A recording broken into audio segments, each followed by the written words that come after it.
Welcome to Mom Minutes. I'm Kate with Connect Point Moms, and I want to help you create and build stronger connections with the children in your life. In this Mom Minute, I'm going to talk to you about the importance of rest. So often we wait to rest until all the work is done. However, if you make a habit of that, you will never rest, and consequently your work will suffer. Do you find yourself frequently running from activity to activity with your children? Or falling into bed exhausted at night? How about waking up not feeling well rested? These are sure signs that you need to rest right now.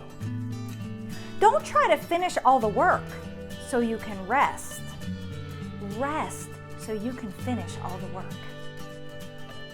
If you want to learn more about how to connect better with the children in your life, go to connectpointmoms.com to find articles, videos, and resources to help.